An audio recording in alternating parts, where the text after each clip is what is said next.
All right. Hello, everybody.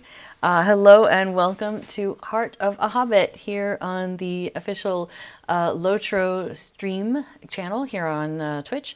This is where all the folks who are doing Lotro on behalf of Standing Stone Games, all of us fans are here, and then on this channel, but then sometimes we stream on our personal channels and stuff too. So it's very exciting. We're all over the place, all over.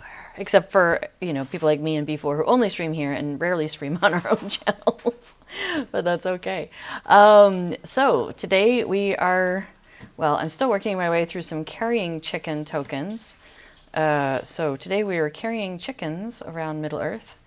And also there is occasionally, I have guests in the background. So let's see, is that, let me pull up my other camera. I can't quite see, but there's a chair in the background here, and there's a cat in the chair. Yes, there she is. Let me put my hand there. There is a Cato in the chair. She's the 8-year-old. And then behind me on the couch, lying down currently, is Casper. He's 6 years old. So if he pokes his head up, you'll be able to see him back there. So he's right about here, so just off to the side. And then she is here, just off to the side of my camera. So just have to watch the peripheries. There's cats on the peripherals. So, all right. So I am currently standing around where the buried treasure event just happened, because it just happened. It was happening through yesterday. Oh, that's interesting. When I zoomed out, my character's hands were apart, holding the chicken on one side and the stuff on the other side. That was really cool. Didn't know she could do that. I don't think that's supposed to happen. That's so cool. Look at that. You zoom in, she's like, nope, I got it. So I have a plugin here that I like to use during the events called Rich. And there's 2 quests that you can do during the Buried Treasure event that help you get more stuff. So one is Treasure Hunt, where you talk to a dwarf fellow who's standing over here, and then you run over here and talk to the other dwarf and turn it in, and that gives you like a couple of pickaxes or something. And then also right around here there's a cave claw, and it's hungry, and so they send you off to go collect some berries for it, which are out in the field, and you go and collect those berries and you bring them back, and the cave, they give you some other goodies, dowsing gem and cave claw and some pickaxes, I think. So I like to have that up during the event. I find that really useful. It also tells you when the round started, and it gets all this from the information in the general chat tab. So it's not like doing anything magic per se. It's just collecting information that will pop up on your screen or appears in your chat stuff. So it's really cool. It's really handy to have that, because then I'm like, hey, how long has it been since I've been standing around in this field? Is it like soon or is it later? So many chickens. I do have a thing with my hobbits where they're into chickens. So I was doing the buried treasure quests down here with a couple of my characters. So the legendary item reward track. So when you get legendary item experience, it goes to this track now. And I'm trying to fill it up, because if you get to the end, we get a painted coffer steed, so I could get all my characters with that if I wanted to. And then level 50 has something, and so there's some various cool things that are in here that I'm interested in. So I'm trying to get all the things. And if you have a character who is level 51 or above, and they have gotten through the Moria quest to get their legendary items, then any quest that has legendary item experience, they are eligible for it. So festival quests, funny enough, do have legendary item experience. It's kind of crazy. Oh, it's the Sylvan Hunter. That's what it was. I was trying to remember what was at 50. It's a cosmetic quiver for the back, for your back. So anyway, so I had a couple of lower level characters, because she's level 65, and the lower you are, the more experience, the further you get on your experience bars, just like in normal experience stuff. Before points out, you just need level 51 or higher for most festival quests to get this legendary item experience. But you do have to also have gone through the legendary item. I forget the name of it, like in the deeps or something like that. You have to have gone through that quest also and have your legendary item. I've gone through that quest to get your legendary items. Otherwise, you're not eligible to get legendary item experience. Pretty sure. Thank you, Agartha, Seeker of Deep Places traits. By the way, I saw you, Agartha, here on the treasure field over the weekend, so that was kind of funny. I was like, hey, I know him. With my wee little hobbits here. So I had a couple of hobbits that basically were just standing around and they would collect these quests. And each time they do the quest, they get some LI experience. And after a while, I was like, well, I could go ahead and get some tokens because the tokens you can use to buy these carrying chicken things that I'm working on. These, what do you call this? Like I just bought some of these Blackroot carrying chicken consumables and the Orange Wyandotte carrying chicken consumables. And of course I didn't count, so I over purchased on the orange one, which is unfortunate because that's the most expensive one. So I'll have, and they're bound to account, so I can give them to any of my other characters, but I wasn't planning on doing this on any other characters. So we'll see. Yeah, one of your characters has over 1,000 dowsing gems, says Agartha. Oh, you were testing the plugin. Nice. So speaking of all of that, so the festival is over. Well, this event is over, so I'm going to close the Rich plugin because I'm done with that for now. And I have an events tab. Hey, kitty cat.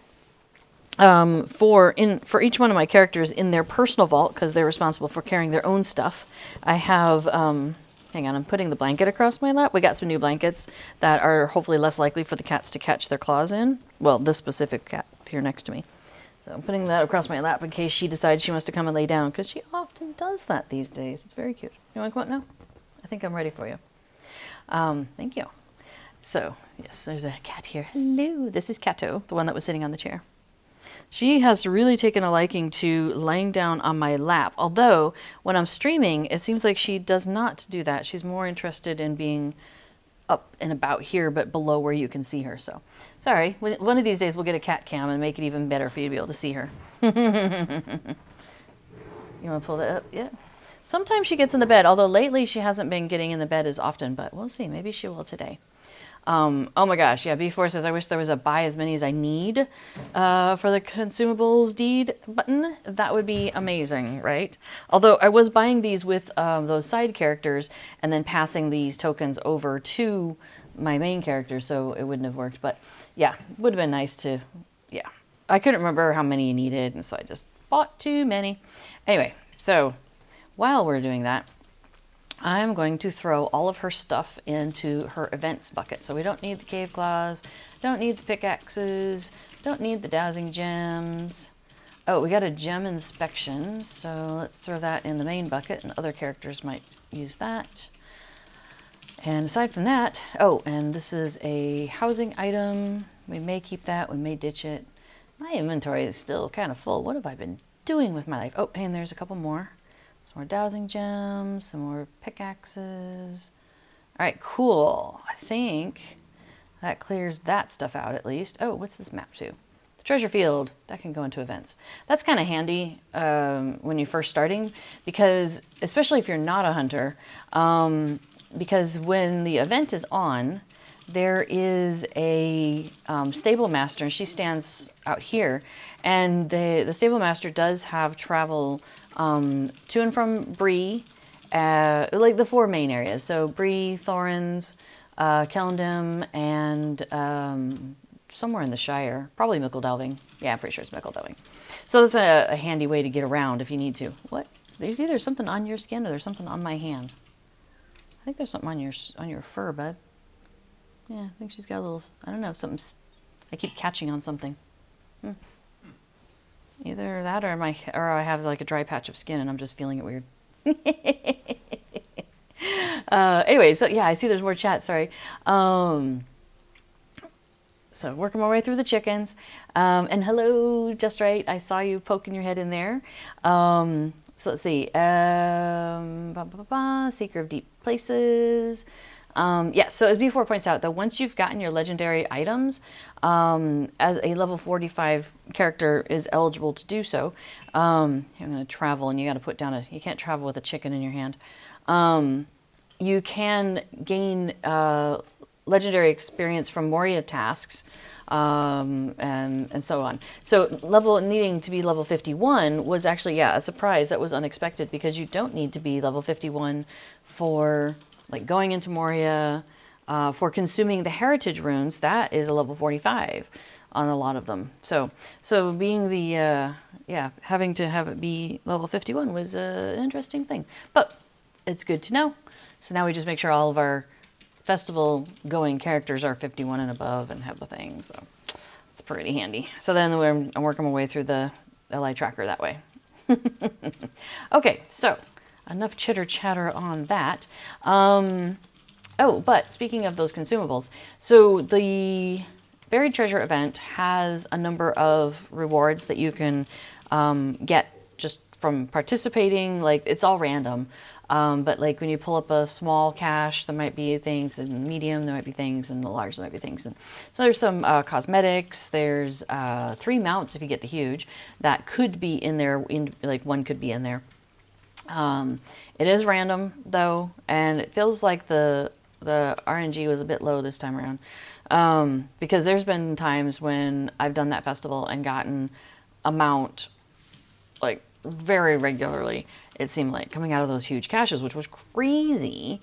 And then this one, it felt like they were hard. Like I didn't get a single one. Now I didn't get that many, but I got like somewhere between 7 and 12 large caches, or huge caches, the big one, during the course of the event. And I didn't get a single mount, which, I mean, that's fine. But I've had other times when that would have meant like 2 or 3, which has been crazy. All right, so that's the last one of those that I have. So that's the last one of the Blackfoot carrying chickens that I have, the tokens to consume. But I still need, let's see, I have done 27 out of 50. So I still have more I need to get. Cool thing though is Hobnanigans starts tomorrow, and there are things that were originally in Hobnanigans that you can also now get Hobnanigans that you can also get through the Buried Treasure, and that one of those is these carrying chickens. These carrying chickens are originally from Hobnanigans. So you can get these tokens from either event, but they're the same thing, basically. So I can buy a handful from one and a handful from the other, and combine them and get my 50 tokens that I need to be able to have a permanent skill, which is to carry this chicken around. Isn't that very silly? Actually, I will have this chicken done. That's the one I have all the tokens for. What I don't have is the other one, the Blackfoot chicken. Okay, enough of the chickens. So, Arthur says that you got way more treasure-laden goats than the other. Got 2 or 3 steeds, no cave claw mounts. That is interesting because, yeah, B4 was having a huge hard time getting that cave claw mount. In fact, I think you still don't have it, do you? And we've been on the server, it opened like a year and a half ago. Yeah, it was June 30th. So we've had this Buried Treasure event like 2, 3 times, 4 times maybe, since the server started. I have all 3 of them. But yeah, I mean, and he's been grinding it sometimes when I have not. So he has definitely put a lot more effort into getting it, and still doesn't have the cave claw mount. Wow. So this is data that you could get out of that rich plugin, which is really convenient. So, yeah, FDL was just saying there, opened 82 huge chests. Not a single one had a cave claw masked pony. So I am very lucky because I got one at the last one. I didn't get it this time. I got it last time. I didn't have to go for it this time. So I have it. It looks like that. So, I mean, it might be cute for Halloween. But yeah, you'd even take a cave claw masked horse at this point. So yeah, so crazy stuff. Okay, so what we thought we would do today is not just carry chickens. There is a new set of missions that you can do in the game. So for those who might be new or newer to the game, there's a lot of different things you can do. There's a series of quests that you can do called the Epic Storyline, and that follows the Fellowship through Middle Earth, and you're kind of you have a parallel story that you are in. There's also festivals and various events that, I find quite enjoyable. Those are more of a social sort of thing. They don't necessarily impact like the overall storyline or progress your character in any sort of like character growth kind of way. But they are a lot of fun and you get fun cosmetics. So from that perspective, for example, the outfit that I'm wearing, the dress came from a festival. The shoulders are actually a starter item from a Bjorning. The hat, I believe we got from questing in Moria. I think that's a Goodies hat. The thing on my back, the little backpack there, that is from the Buried Treasure event that just ended. Now I've dyed these. They don't necessarily come in that color. I enjoy also in the game playing with dyes, making things look different colors. Oh, the things I'm carrying, the pretzel, and here, let me put my chicken down. That pretzel and the stein that I am carrying, those are also from festivals. So there's a lot of fun things you can do to make your character unique and the style that you want them to be.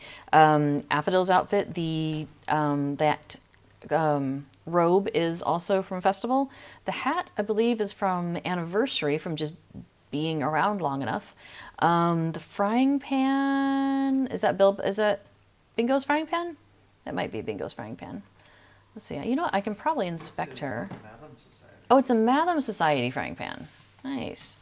Let's see. Oh, cute outfits. Just poking my way through your outfits.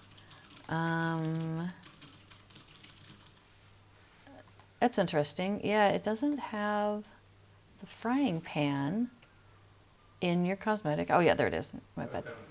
Heavy cast iron frying pan requires ally standing with the Matham Society. It says, this pan looks as if it has been lovingly cared for by a master cook for many years. It is properly seasoned and ready for frying or, hitting. The Matham's house has a bunch of these just lying around, right? Yeah, exactly. So, yeah. So if you're an ally or above with the Matham Society, but if you get it wet, it's ruined. I'm sure you could dry it off. I'm sure it'd be fine. So well, that's true. You don't want to get it soapy, so don't wash it with soap. Yeah, soap is terrible for it if it's a cast iron pan. Anyway, okay, so yeah, so those are some things you can do, but there's also these little kind of like side quests. There's a number of, that's why I never touch this stuff. What are you, from the Green Dragon Friday group? The group of hobbits that runs the Green Dragon Friday event on Laurelin, there's this whole aversion to baths and getting in water and getting wet and things like that. Now, I understand like not being able to swim, like a lot of hobbits don't know how to swim and aren't particularly adept at being, at or near the water.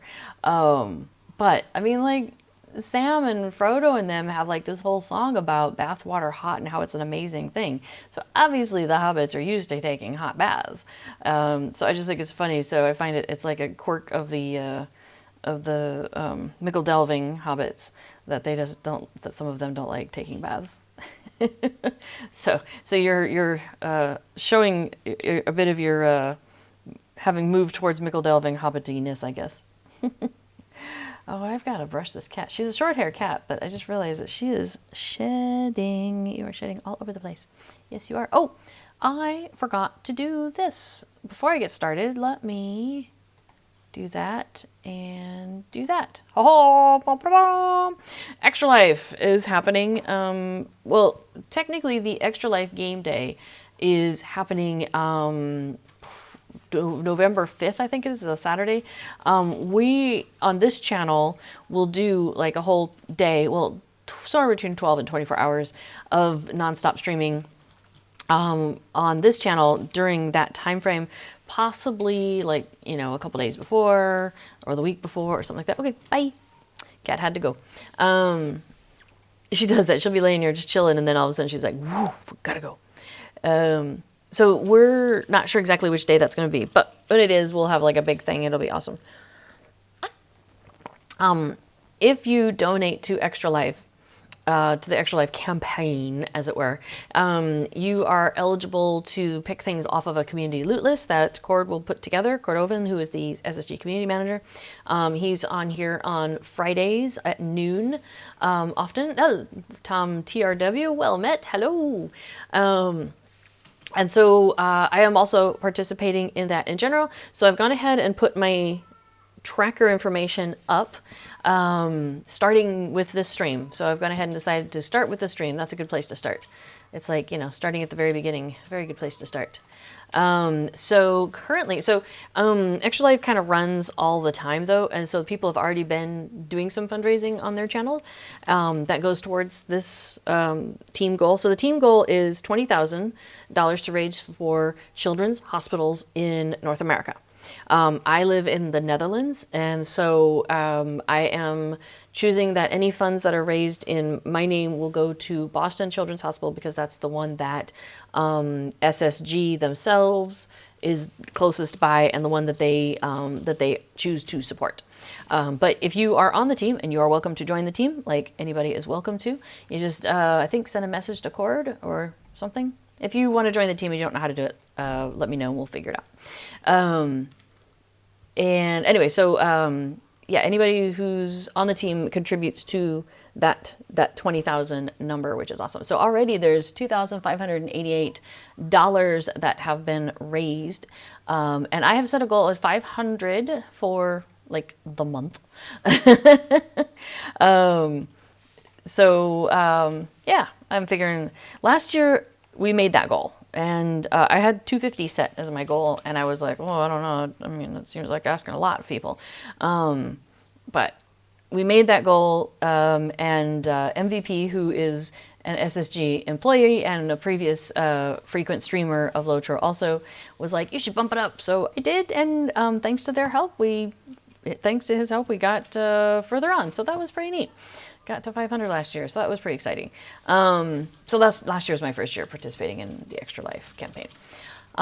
Anyway, so if you decide to donate to that or Movember, which happens in November, which is a campaign to bring awareness to men's mental health, and Cord participates in that kind of quietly on the side, but if you make any donations towards that, he also counts that as donations that count towards getting goodies off of the community loot list.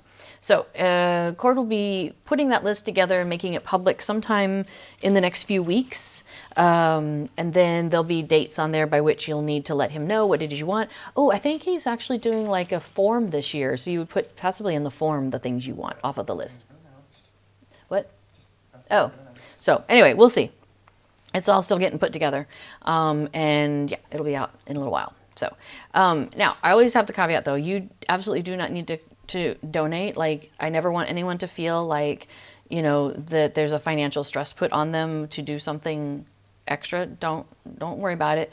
You know, if you have the ability to donate, I say go ahead and do it. But if it's a hardship on you, absolutely, please don't do something that makes your life harder. So there we are. We can all contribute in our various ways, right?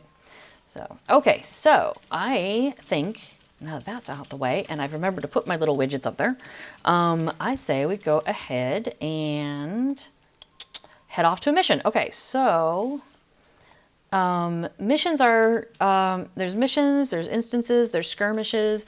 These are all little side things that you can do that in some fashion connect to the larger story of Lotro, and they connect in various different ways. Like skirmishes are often like a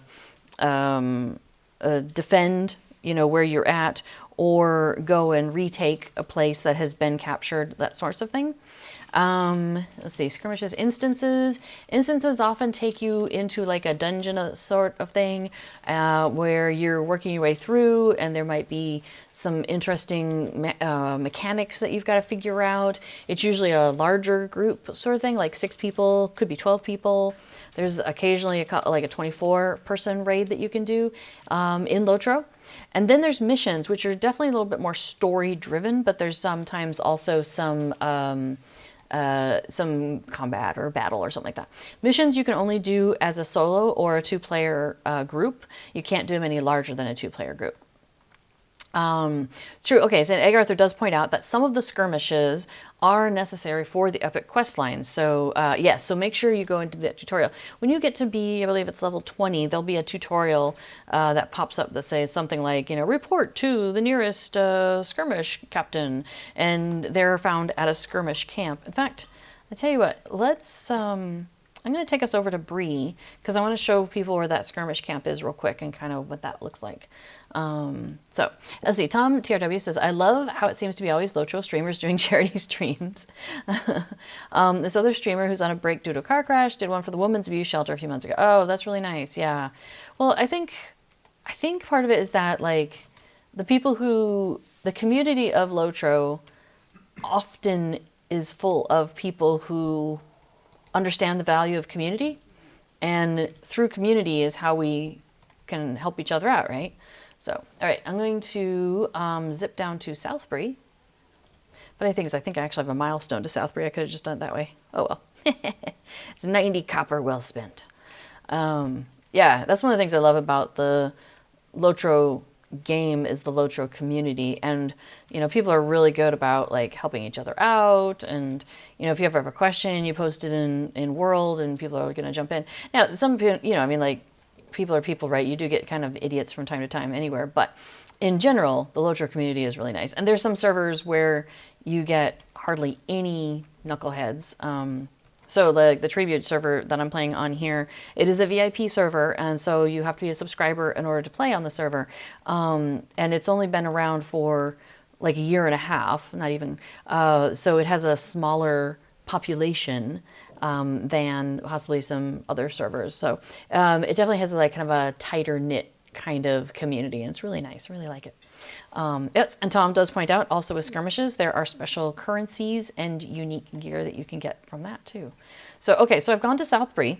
So I'm standing down here at Southbury, and you'll see like all these little flags down here at the bottom. That is indicative of a skirmish camp. So that's where we're going to go. We're going to head out here.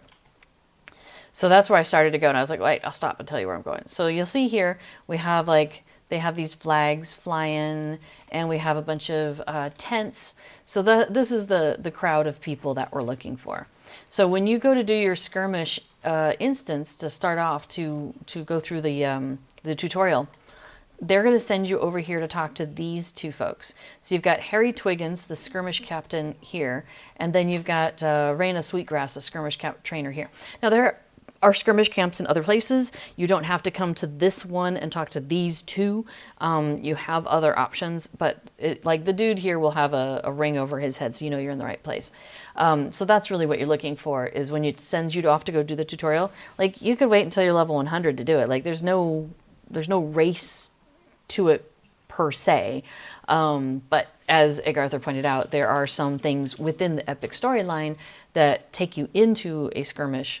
And so you'll need to have done this in order to then go into that skirmish. So, yeah, so that just kind of let you know where you go. And then later on, you can then manage the traits that you have that apply then to your skirmish experience, including your you get a little helper in the skirmishes, little soldier that comes with. Well, mine is an archer, so I have an archer that comes with me, and are they called a soldier? Yeah, I guess they're called the soldier. Overall, I guess that's the umbrella term for your little helper.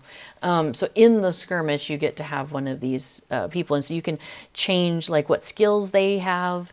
You can add certain training to them. Like I've got medium armor on my archer, and then you can have some things that are add to you. Like I've got additional armor value. I've got additional finesse rating when I'm in an instance.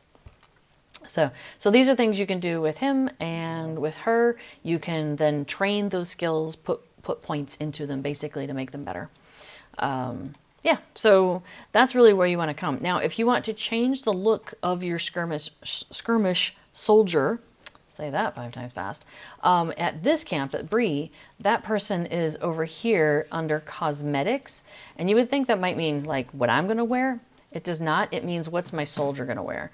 Now this person has 18 pages worth of stuff, but you can just kind of circumvent that by going straight to soldier races. So you can pick, do you want man, woman, elf, male, elf, female, so elf sire, elf maiden, hobbit lad, hobbit lass, or dwarf. So those are your options. And then within that, once you've chosen that, like I have a hobbit lass, I'm pretty sure, I can then choose to also then secondarily purchase, what color hair do I want them to have, how long, I guess I've got medium with pigtails is what I've chosen. What kind of outfit are they wearing? Or mine's just wearing her standard outfit that she came with. Yeah, so you've got some options there of, how you want to dress up your person and various things about them. Let's see. And then there's stuff that you can buy also for you. Like there's some ceremonial gloves. Like this is a whole rift set that I could buy here if I wanted to. This is just cosmetic outfit. That's not going to impact my stats at all. So there we go. The first, right. Agartha points out the first new skirmish in a long time is included. They haven't had a new skirmish in quite a while. And we've got a new one coming with the new expansion, the Before the Shadow. Which I am wearing one of the promo shirts for. Very exciting. Oh, I love the shirt. It looks so cool. It looks so cool. I'm very excited about the Before the Shadow, too. I think it's going to be fantastic. Okay, so let's see. Let's see. Before says, he thinks that the first epic blocking skirmishes are in Moria. There is a skirmish cap in the 21st Hall, so you could knock it out there if you needed to. Tom's over on Crick Hollow, where there's some knuckleheads, but generally a good environment. A lot of players run bands, which is the player culture that you love. Oh, yeah, I know, right? There's a music system in Lotro that you can play music, and there's a whole bunch of different instruments that you can have. Yeah, it's a whole thing. Like there we go. Affadil is playing the cowbell. Very nice, very nice. Yeah, you can have the cowbell. Oh, actually, do I have... in my skills list, would it be under music? What would it be called? I know how to play the drum. Oh, maybe it's a passive skill. Maybe that's why. You know how to play everything. I know how to play everything? Yeah. Then it must be... Oh, yeah, here's instrument proficiency. So I know how to play a bagpipe. These are alphabetical. Basic cowbell, bassoon, clarinet, drum, fiddle, flute, harp, horn, lute, more cowbell, which is why you have to indicate that the other one is a basic cowbell. Pibgorn, sorry. Specialized equipment, not sure what falls under that. And the Theorbo. So, oh, that's nice. The lute's a nice one. I participate in social stuff in the game, and the lute is always a nice choice for playing music. Hey, you've got a stencil. What do you have on your face? A sword. Nice. The stencils are another thing that you can get from Hobnanigans and also from the treasure field. And it's one of those where you have like 50 that you have to consume in order to then have the permanent skill. Looks like it's still a sword. Did you switch? Oh, oops. Hang on. I finished the orange chickens. All right. Well, then I need to... All right. So we'll do that. So then I'll have... Oh, I got to put the chicken down before I can read a book. Hang on. Put the chicken down.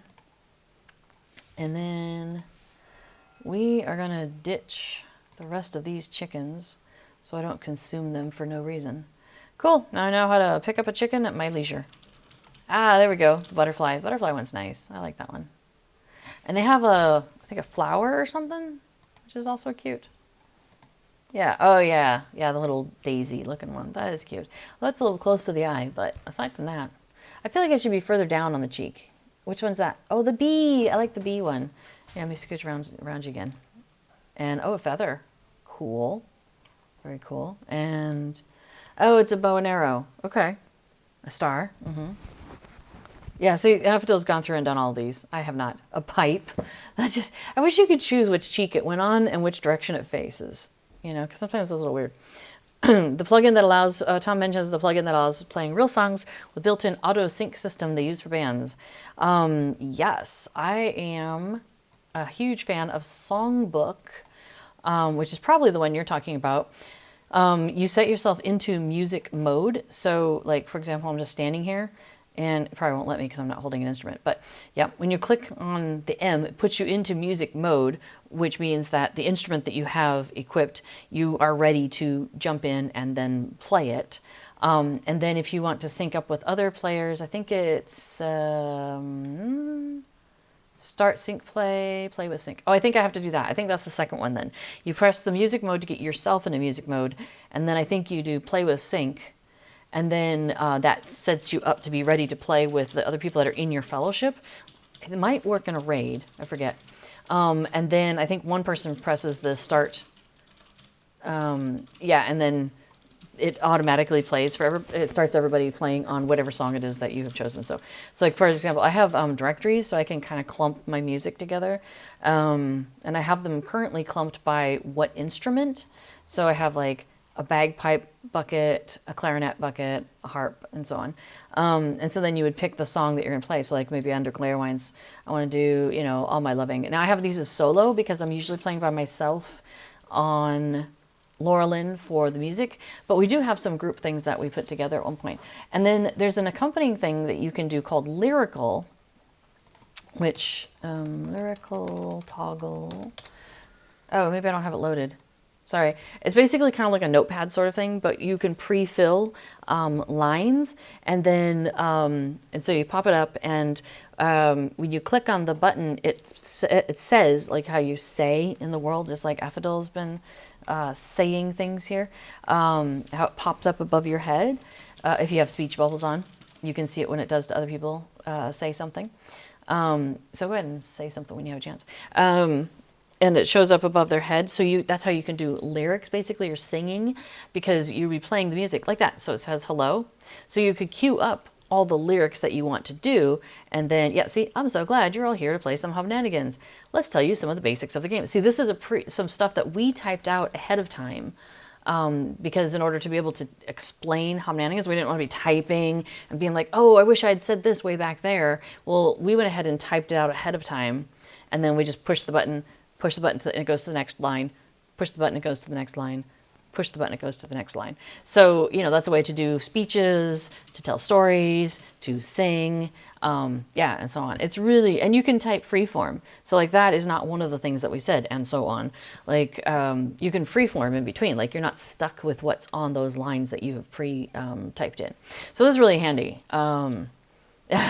Tom said it'd be nice if there was a system like the music system with the housing system to allow you to reposition stuff. Wow, that'd be so cool. Oh, or for the face paint. I would love to be able to, though, like click on a handful of things in my house and be like, move this group 2 dots to the side, you know? But yeah, like if you could move the face paint stuff like they have in the housing system, that would be really handy. I know that Severlin, who's the executive producer, so the guy in charge of all of this, of Lotro, your script for chicken session play. Let's dash on 3, 2, 1. Well, I didn't see. Oh, 1, 2, 3, go. Oh, right. That's when we are doing the chicken session, like we're pretending to be chickens. And then we all coordinate when we do dash, so we do it all at the same time. So that's handy. What was I just talking about? I just forgot. That does happen. My brain just forgets sometimes. Oh yeah. So yeah, thank you. Severlin has mentioned, because he's been on here on a Friday, about how they're working on some sort of a system where you can change like the look of the face, and not with the current stuff, but like I think maybe make it taller, smaller, wider. Like I feel there's something, you know, like you can change your facial shape more. So I don't know if maybe that would then somehow incorporate where your tattoos position. I don't know. I don't even know if they even thought about that. Anyway, we should probably go find Elrohir and Elladan. I believe they're in Rivendell. Yeah. So let's pop ourselves over to Rivendell. This is another plugin, excuse me, that I really like. It's called Travel Window. And I'm actually using Travel Window 2. And it allows me to just kind of queue up all of the travel skills that I have, and I can reorder them. Now, reordering them is kind of a pain. It is not an easy system to reorder, but you can reorder them. And so what I've done is I've done all of that work, and then I went ahead and it saves that information onto a file on your computer locally. So it's not out there in the cloud where your character lives. Where some of the character stuff lives. It's actually locally on your computer. So I've made a copy of that file just in case something happens. But also in case I ever want to like apply those same changes to another character. I think that'd be kind of cool. Okay, so to start this quest chain, we've already started. Hang on a second. Hang on a second. Let me drop this off my tracker. And let me drop this off my tracker. So we picked up the first piece, which was, we had to go talk to Big Daddy Elrond over in his library. So we did that at one point, and he was like, hey, can you go talk to my offspring? So Elladan. So Elladan and Elrohir are twins. So he wanted us to talk to Elladan outside his library. And so we did not pursue it beyond that. But so here's what we've got. So you can tell, one of the ways you can tell that this guy is all about missions is because he's got this funky ring with this treasure map sticking out of it.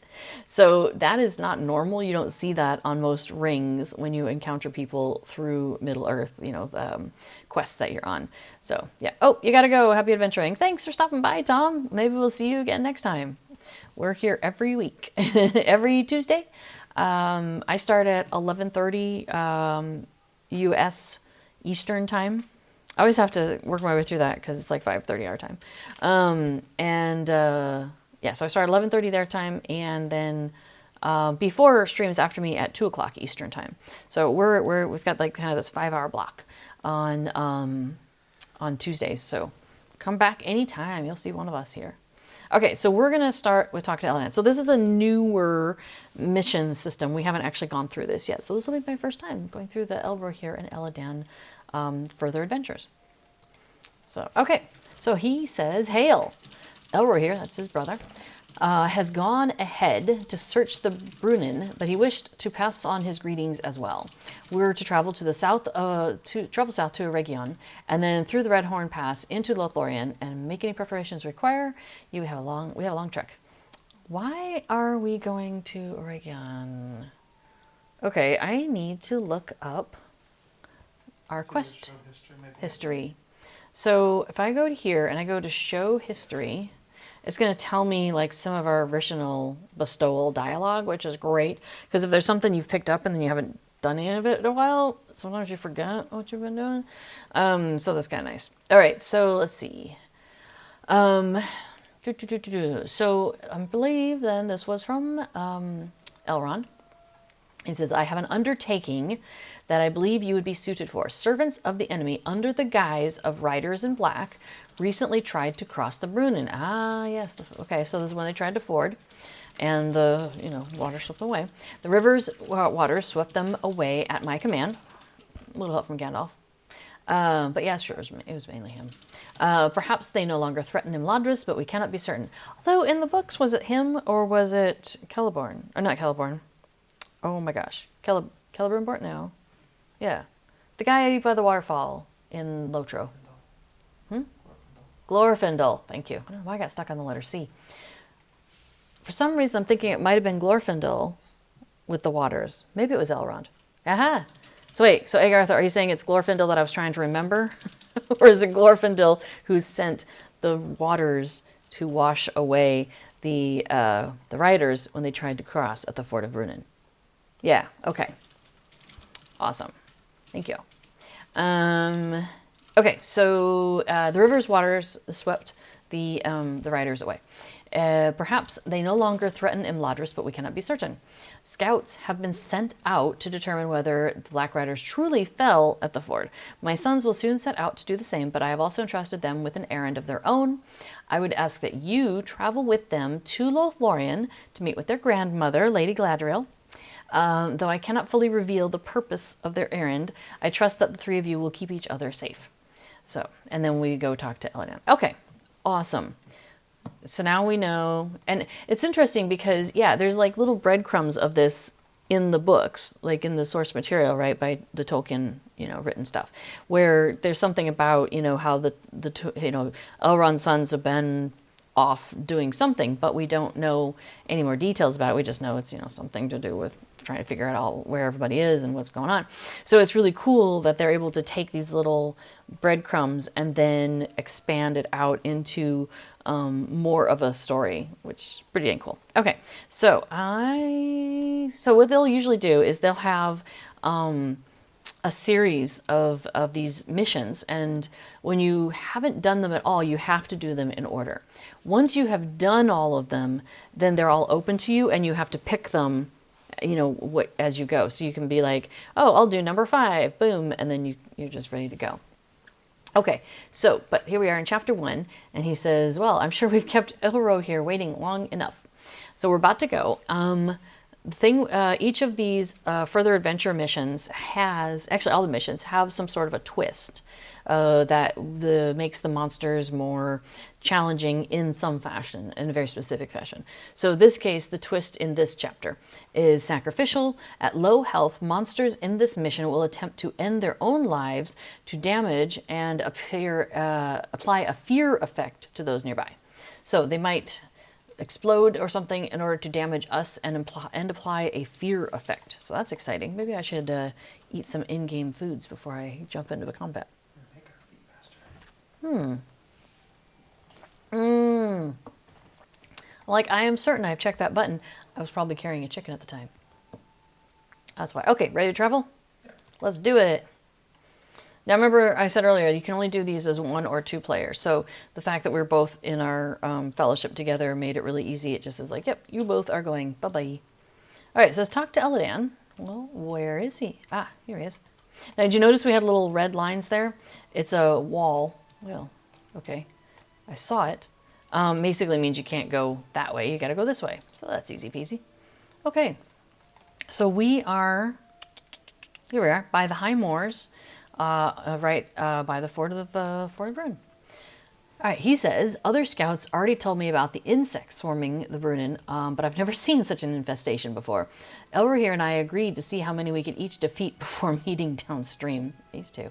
Since he's already gotten a head start, perhaps we could work together. Surely that doesn't count as cheating. You have your group, we have ours, right? I wonder if Elrohir's found anything by now, he says. All right, well, no. Let's find out.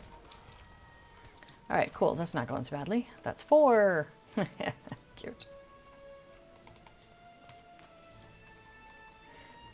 And, oh, I forgot to check. Because we are level 65, but what's the stuff that we're... Missions are always on level. Missions are always on level, he says. So these should be about our level. Yep, these are level 65. I was just thinking that was just too easy for me to shoot them. So maybe they kind of give us some softball opponents here to start. Very nice of them. Ah, see, did you see the little sacrifice button came up there? It was on its way to trying to sacrifice itself to damage us. Are those horses? Well then, let's add a few more of these pests to our count. So it might be the horses from the Black Riders have, encouraged some pests to show up. Okay. So now, what do we have here, he says. He's taken a look at these 4 horses. It seems the swarm found the Black Riders' mounts. I count only 3 steeds, however. The river may have carried the rest further. Go find Elrohir in the fens and see if he requires aid. I shall stay behind to make sure the riders did not escape into the woods. Oh, and let him know how many insects we defeated. I'm sure he was no match for us. Okay. And it automatically teleported us to downstream a little bit. All right. Easy peasy. We have another group of insects to take out. Oh, interesting. I forgot landscape applies here. Oh, yeah. So on this server and also on the Shadowfax server, they were both started at the same time, is a new difficulty feature that you can add on to your game where, so we're playing on difficulty level dangerous? Is that right? Deadly, that's the word, thank you. So many D's. Deadly plus 0. You could do deadly all the way up through plus 6. So we chose deadly plus 0. And yeah, I think I see another red dot, so I'm thinking maybe he's that direction. Well, maybe not. Maybe it's just bad stuff. So one of the things that happens is we encounter the ire of the forces of Sauron. And so occasionally there'll be what you saw there, which was like basically an area effect on the ground, a red box. And it starts, as soon as it appears, a timer basically starts. And if you're still in that thing, when it goes off, like that. So there was a box that started around her. Oh, and I did one around me too. See how I got hit by that? That was a fast one too. So there was a white box that started around me and then a larger red box. So it centers on you. And then you have, not very long as you saw, to get out of it, or it will light you, descend fire upon your space. That's far enough in that direction. Okay, yeah, it looks like we need to go not there. We haven't run these before, as you may have guessed. Not this particular set. So we're like, okay. We're in the Blooming Fens. Oh, let's see. Oh, hey, I see him. He's out in the river. Oh. Hey, Elrohir. We're here to help your numbers, too. Rosamoon, come, let us clear this place of vermin. Okay. Easy peasy. Oh, there's more. Okay.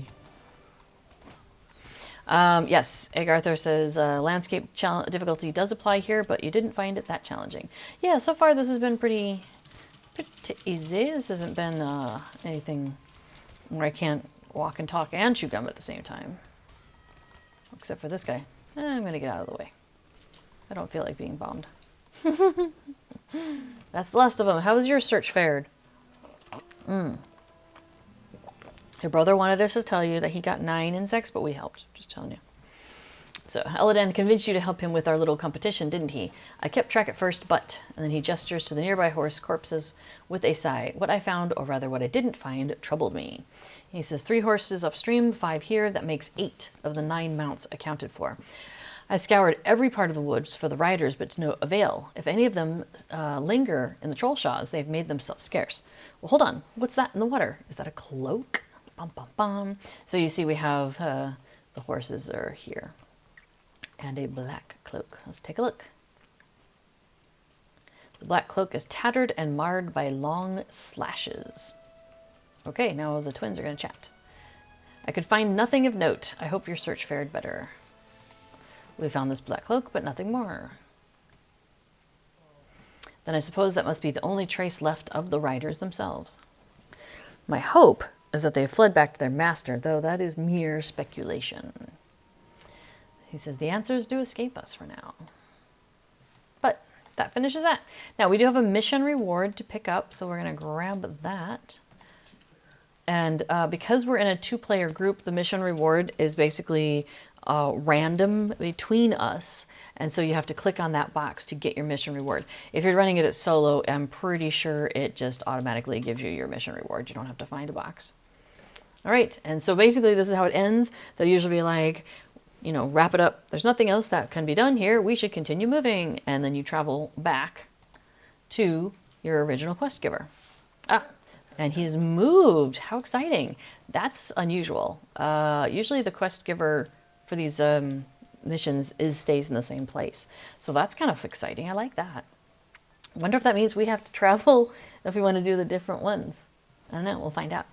Okay, so he says, I have faith that the waters of the Bruinen dealt the riders a devastating blow. However, the less certain we are of the riders' fates, the more worried my heart grows.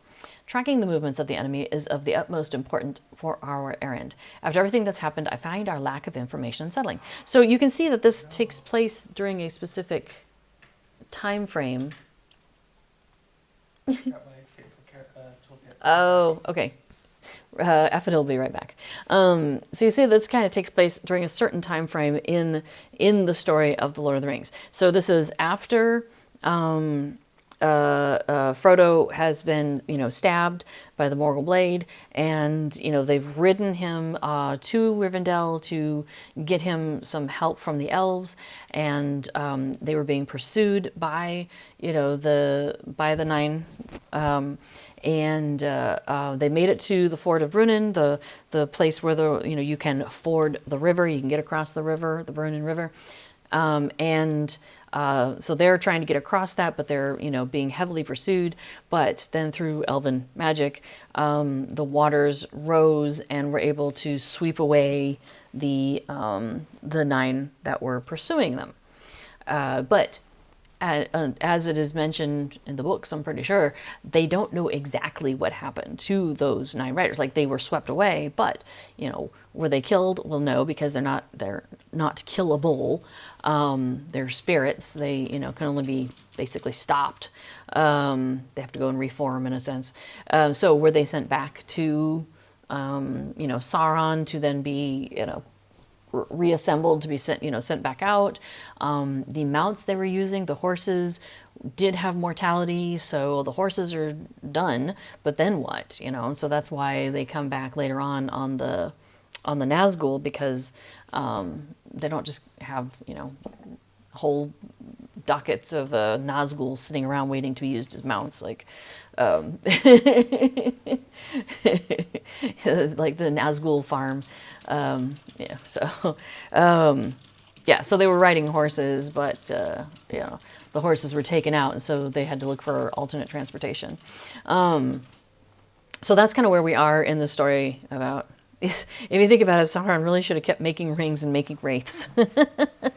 He probably thought he'd done enough, I would expect. Like, he's probably like, what more do I need to do? I've got all the good stuff, right? Oh my gosh, that's funny. Yeah, so that's where we are in the storyline. Now, a funny thing, or interesting thing too, is that in the game, there is a point in the game where, through the epic storyline, you're spending a lot of time in the Trollshaws here. So, especially up in this northern section, which used to be the only Trollshaws in the game, but then they added this whole southern section, which is kind of fun. The angle of Mythythiel down here. But yeah, so it used to be kind of like this road and just a little bit, well, I guess it did kind of come down to about here, where we are. That was kind of like the southernmost that you would get to. And you'd kind of dip up here a little bit, but really you spent most of your time kind of in the center section. And of course, from Rivendell. So, excuse me. So in the epic storyline, you do spend a lot of time, wandering around here doing things. And at one point, you do go into, they send you off to go look in a series of caves to try and find this 9th rider that they don't know where he is. So this is taking place right in that same storyline, time frame. They're overlapping, which is kind of fun to add a little more depth to that part of the story. So, okay, so yes, so we don't know what's going on. So that finishes adventure number 1. So adventure number 2. He says, our many questions may be answered soon. I spied one of the great eagles flying southeast. Perhaps they bear fresh news. So we'll set out for Eregion once you are ready. Yeah, I think I'm ready. What did I get here? I got a remote quest. Missions. Complete missions weekly. This is 45. If I complete 45 missions, I finish this quest, which gives me some motes of enchantment, 1,000 virtue XP pot, 2 enhancement runes, and then a box of goodies. There's also another one that's, so there's the 2 that are 45, and they give you slightly, one of them gives you motes, one of them gives you embers, and then there's also, do 15 missions, one of them gives you motes, one of them gives you embers. So yeah, you can get a crap ton of goodies from doing these missions. And, oh, nice. So complete chapter 1, 2, 3, 4, 5. We'll get 30 tokens. I'll get a title, Brother's Keeper, and 3,000 virtue experience. I laugh because we're maxed out on our virtue experience. And we were putting off doing things for a while because we didn't want to miss out on the virtue XP. But we've kind of thrown our hands in the air for that one.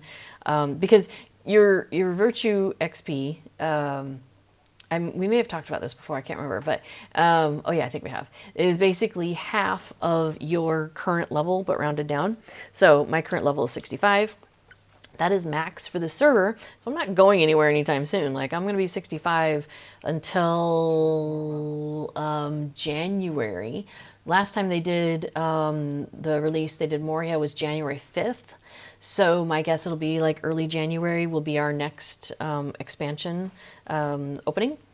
So that'll be cool. Now I'm not talking about Before the Shadow. That one, because it's within the range of where we already are, we'll go ahead and get that on this server. We don't have to wait for that. But just in terms of like the levels, when they originally released the expansions, each one basically took you into the next area from a story perspective, story progression perspective, and then also opened up a new area landscape wise, and it also increased your level cap. There's a whole nice chart on this on the wiki, which I think if you go to the legendary, is that the legendary one? The legendary page of expansions? Okay, the expansion page also helps. Is also good. Yeah, cool, thanks. So B4 has put the list of legendary expansions listed there. So our next expansion is, I have forgotten. I should put this in my notepad actually, because I did figure this all out and I put it in. We have a kin Discord, so in there I went ahead and kind of tracked. Okay, you know. January will probably be this, end of June will be that, next January is this, end of June will be that, and just kind of went through and figured it out. The next one is Rise of Isengard, which will take us from level cap 65 to level cap 75. So this is why I also like looking at the wiki for the legendaries, because just in case they do it a little differently. Anyway, so once we get there, Wicked Dragon.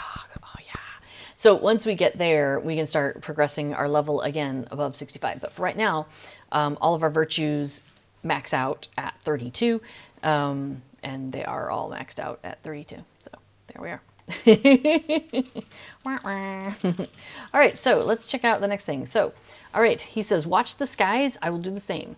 So our next twist is crushing. Some monsters in this mission will attempt a crushing attack, wounding and stunning anyone hit. So sounds like we're going to be like seeing some trolls or somebody. All right, let's find out. Okay, we're in Pembar. So, boom, we've popped down here to Region, where like the original ring forges were. That's Celebrimborn, isn't it? The ring, the guy who, the elf. Celebrimbor was the ring. Yeah, he was the ring, the guy who was forging rings, but was yeah.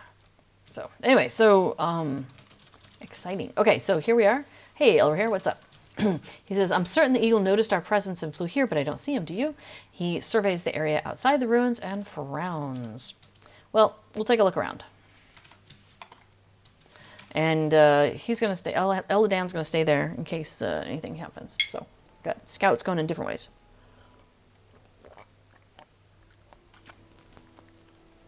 He wonders if the eagle is ignoring us.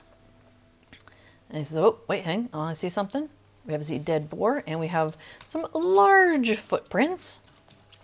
Very large. They continue to the southwest. All right, well, he says, whatever killed these boars was an even match in size for our friend. He holds up a feather that is certainly too large to belong to any normal bird. It seems I wasn't wrong about his location. He must have left the area once he realized he had intruded on something's territory.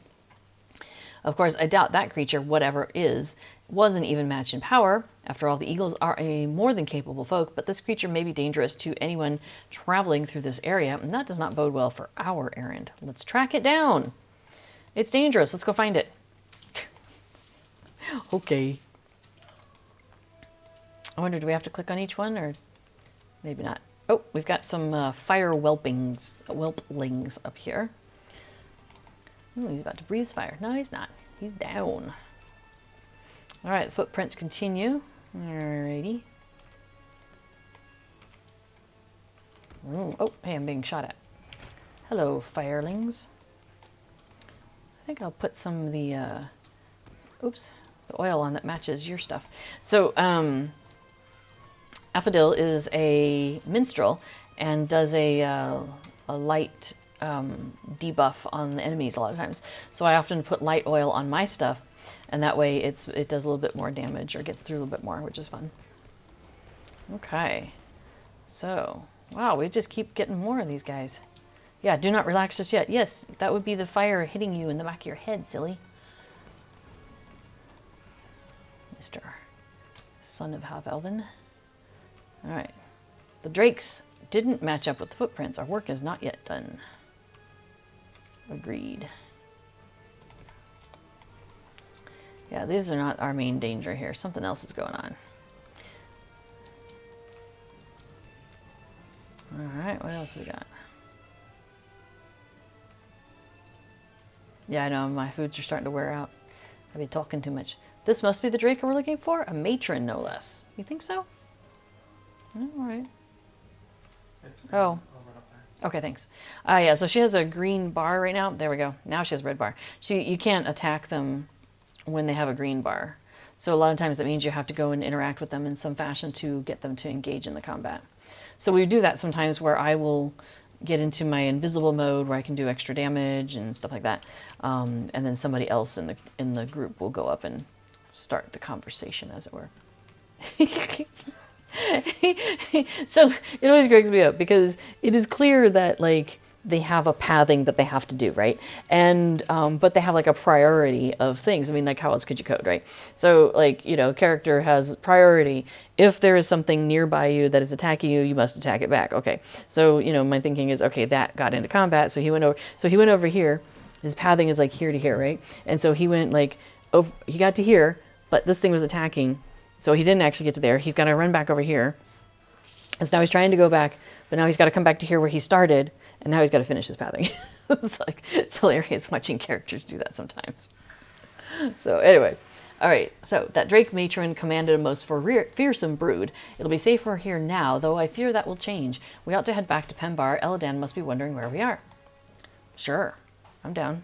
Hey, look at that. We got back. Hey, it's Gwai here, the Wind Lord. Hello. All right. Well, he says, greetings. You have my thanks for defeating the drakes. Hey, Gasper's up.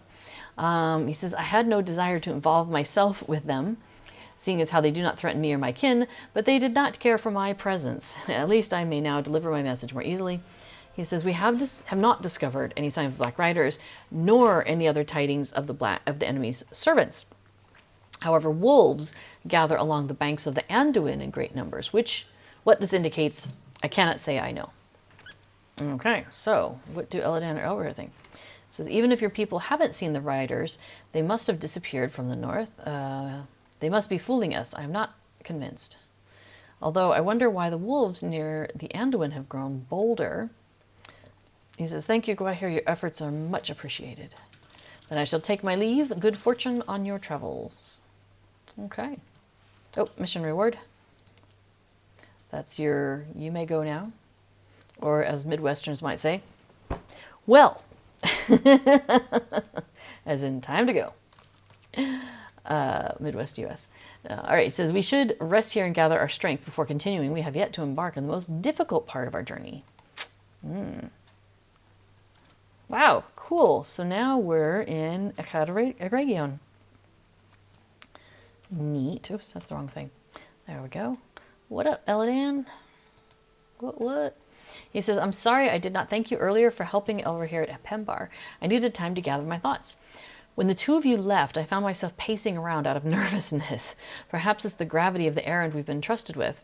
Or does my worry stem from something else that's happening? He says, the forces at play have long since been set in motion.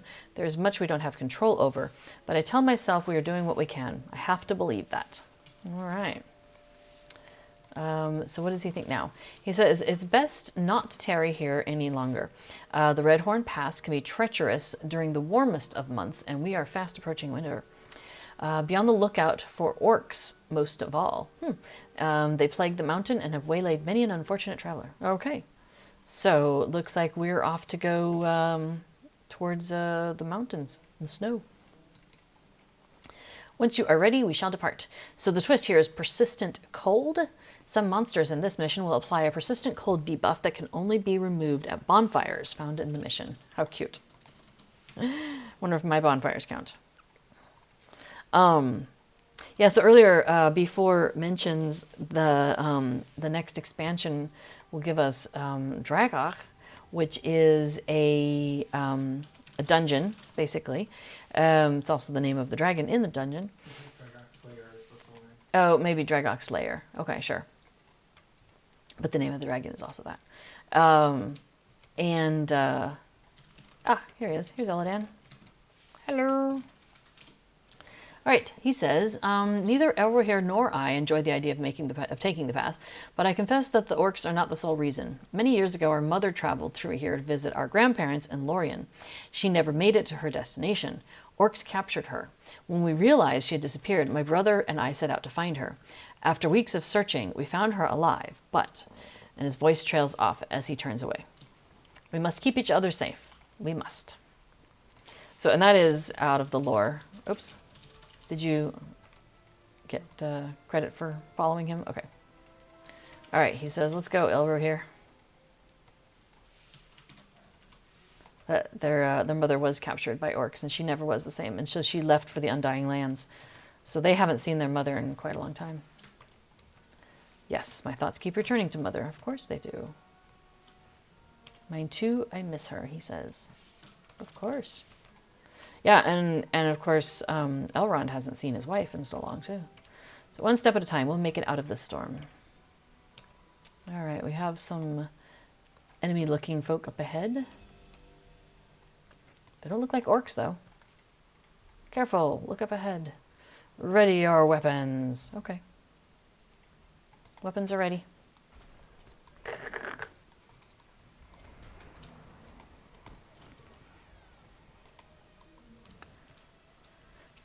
All right, cool.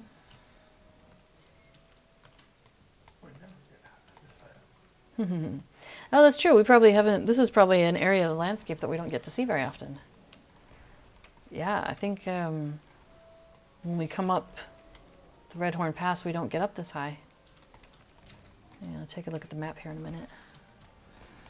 At that space-time coordinate, the path is blocked. Nice. All right, so... Oh, yeah, we can't even see where we are on the map.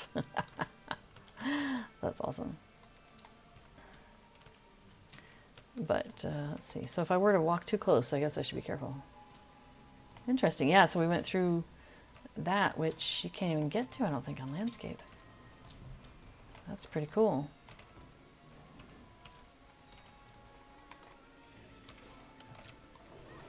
Oh, frost grims. Oh, they can sometimes send out some nasty shards. Let's see. So we're in Eregion, which is not Rohan. Ah, I was trying to see if I could sneak the map down. I could not. Yeah. Okay. Oh well.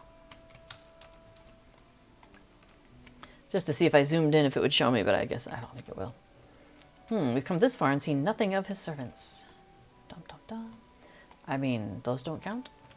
I guess not. Wow, look at these cool lamps, though. There's something over there. A mysterious figure.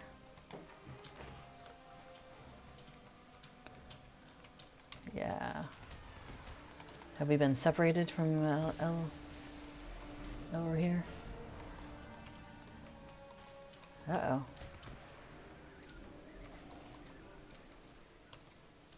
Uh-oh. We've lost one of them. Elrohir, and his frantic voice does not carry past the thick curtain of whirling snow. He must have thought we would be following close behind. We must find him quickly. Sure. So notice I have an effect on me, this freezing, which I'm getting frost damage. Let's see. Oh, nice. He has a permanent immunity to being dazed. Any tracks he leaves behind will be difficult to find.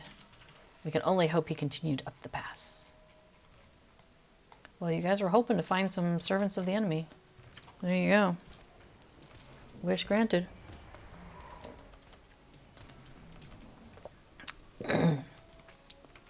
Oh, anyway, so the Dragok instance that we, the dungeon that we'll get access to with the next release is really cool. It's, you have to do a fellowship maneuver with 6 people, and you have a series of them that you have to do. So you have to get it completely right, and it has like a sequence of it, and each one does. So it'll be like, you know, you got to do like red, blue, red, blue, red, blue, red, blue, or whatever. And then like the next one will be like red, red, green, green, or something like that, right? Like there's, so they're not all the same.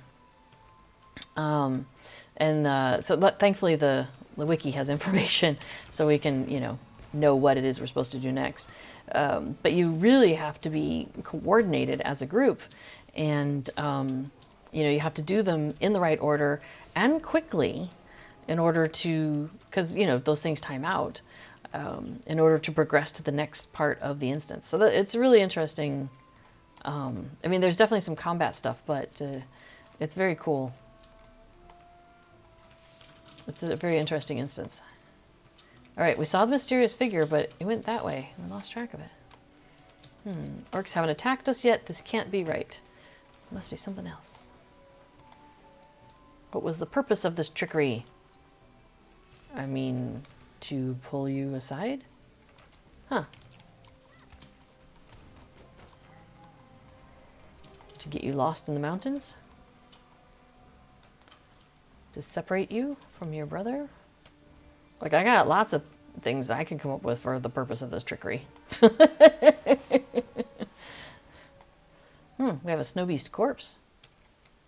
Well, that's unexpected. There's no telling whose blood spilled here. All right, well, let's examine the beast. The body is still warm to the touch, so this just happened. He says that can't be Elrohir's blood. I don't believe it. He must be close. Let's hurry. Okay. You first. Don't forget Deadly Frogger. Yes. In the lair, yeah, just to get to it, yeah. So there's a part when you're getting into the instance, in order to even get to where you're going, there's like this serpentine kind of cave path that you have to take to get to him, to the dragon. And it has holes in the walls as you're going. And through those holes, the dragon can see you. So if you are near one of those holes, visible, when the dragon happens to come by, he'll see you and he breathes fire and then knocks you out. And you have to go back and start at the beginning again. So yeah, it's kind of like playing Frogger, because you're leaping or running in between the various safe spots and the not safe spots, trying not to get seen by the dragon who moves back and forth looking, because he's like, I know there's somebody there, I can smell you, that kind of thing. I see you. Ah, there you are. He says, I just want to find my brother. Why must every creature on this cursed mountain stand in our way? I just want to go home. Yes, I see you. This mountain will not take another one of my family from me, he says. Indeed. You, mysterious figure. Who are you? Why have you been following us? Oops. Wait. Is it the spirit of their mother? Probably not, because she's in the Undying Lands. Hey! Is that Elrohir? Yay. He says, I knew you'd find me soon enough. Are you alright? What happened? Hey, kitty, kitty. He says, I'm fine, just tired. I couldn't find that cloaked figure after all. I'm sorry in my haste. I didn't realize I was alone until it was too late. What matters is that you're okay, he says. Help me to get Elrohir back on his feet. We'll leave this miserable place behind us. Indeed. He says, I'll be relieved to see the sun shining once again. Whoops, I forgot the mission reward. Oh no! I don't think I can get back in. You got it just before you left. Whew. I think. Maybe. Chat Cool. says you got stuff. Excellent. Yay. Whoops.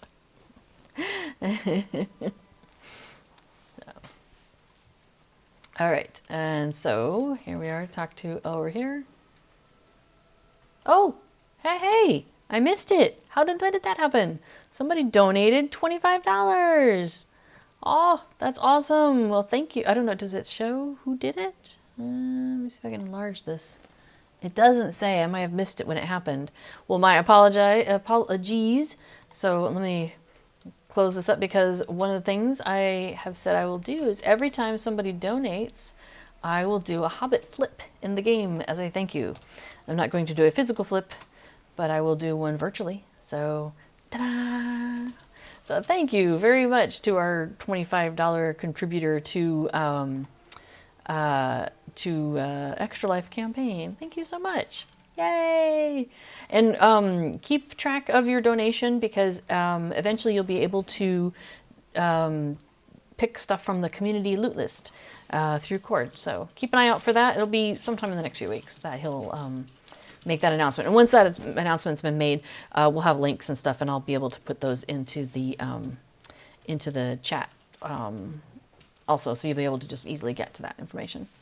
So, oh, Egg Arthur says, I just realized I forgot to update the wiki with the tip that the braziers can be used to cleanse the frost debuff in that mission. Yeah, I know he says it, like Elrohir Elladan, one of them mentions it. Or maybe the quest pop-up did. So I knew that was there, but yeah, I didn't actually look at the wiki to see if there was information about it. All right, so Elrohir says, I'm sorry, my desperation for answers clouded my judgment. The Bruinen must have left the Black Rider severely weakened. Even if the last horse had survived, it would not have been able to carry its owner far. Perhaps they have banished from the north, like Elladan said. I do not wish to dwell on what happened in the Red Horn Pass, but the cloaked figure eluded you too, didn't it? I suppose we'll never know who or what that truly was. To tell the truth, I am in no rush to find out myself. Okay. So, number 4. That was number 3, so this is number 4. Chapter 4. He says, I've been dwelling on the news that Gwaihir brought us about the wolf presence along the Anduin. The Galadrim have assured me that no wolves have been spotted, but that may change the deeper we venture into the woods. Don't let your guard down on our way to Caras Galadin. I fear more trouble may be lurking around the corner. Around the corner. Hey, I hear a giggle. That means somebody donated. I heard it this time. All right, let me see if I can. What? Oh, that's just right. Thank you. What? Oh, it's on your screen. Oh, that's handy. I can just look over there. He has it embiggened for me. Yay! Thank you, just right. You're so sweet. All right, well, let me do a little flip for you, you know. Hey, I bet we can get Affdil to do one too. Oops, let me scoot forward. You want to flip with me? Sure. All right. Ready? 3, 2, 1, go. Oh, pretty close.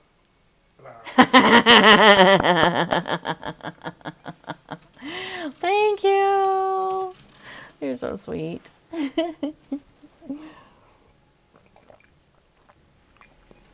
Oh, that's true. We could do a little thank emote. That one's nice too. I like that one. Here. Okay. There we go. Thank you. I figure one of these days, I think it'd be hilarious to like go out into the garden and take pictures of me doing like the different Hobbit emotes, just like it is.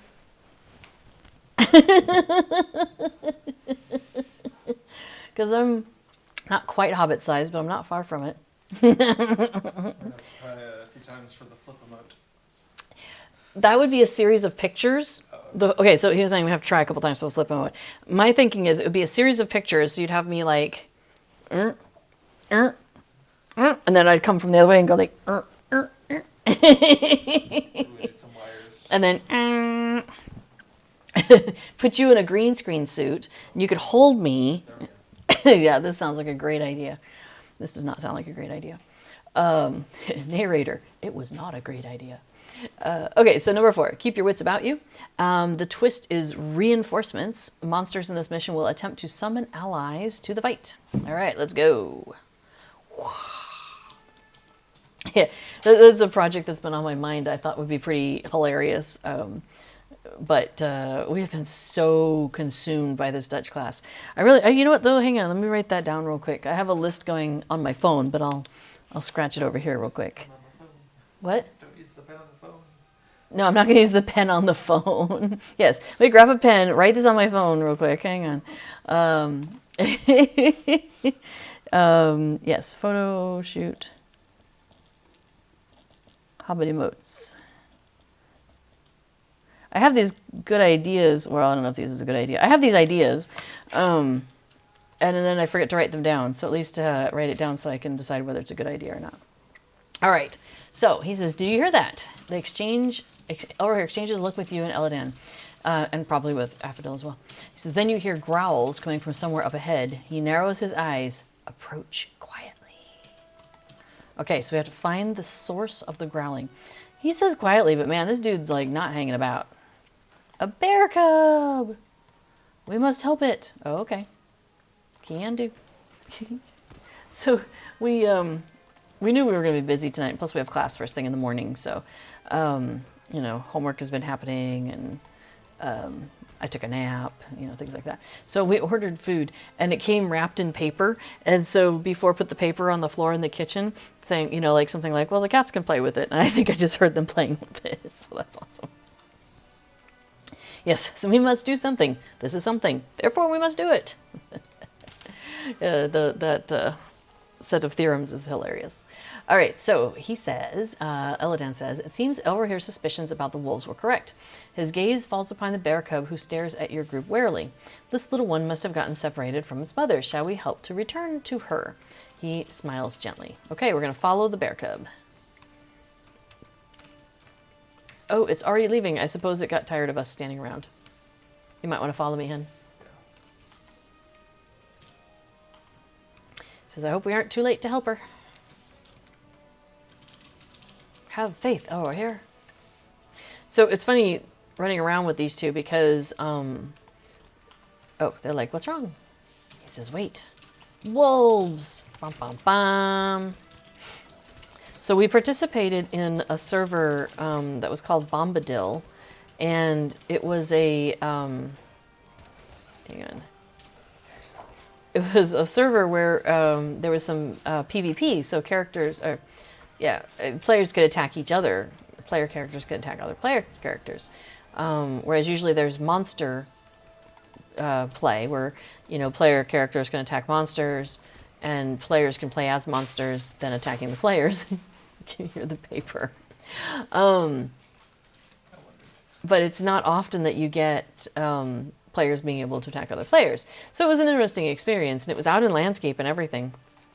Oh, bear cub stopped again. I'll bet we got hunters. Yep. And so the idea, the theory kind of thing behind the Bombadil server was that it was after the wedding, so a lot of the elves are leaving. They're like, the bear cub must have better hearing than we do. He's like, that's fortunate. I doubt that was the last of them. I get you. Probably right. Yep. So the idea was that it's after the wedding. A lot of the elves have left. There's kind of some Middle Earth cleanup to be done, that sort of thing. These two are still around, and they're trying to figure out, you know, what they're going to do. Whether are they going to stick around? Are they going to leave Middle Earth? I could do with a little bit of healing, by the way, when you get a chance. Oh my goodness, another round. Okay, cool. Yeah, if I'm not the target, that does help too. We'll split the aggro. Cool, that's better. Thank you. So they kind of end up having a little wager between the pair of them, the two brothers, Elrohir and Elladan, of who, like, as they are gathering heroes around Middle Earth, who is the better gatherer of heroes? Like, whose team is better, you know, kind of thing. So that's why their little wager from earlier kind of made me giggle a little bit.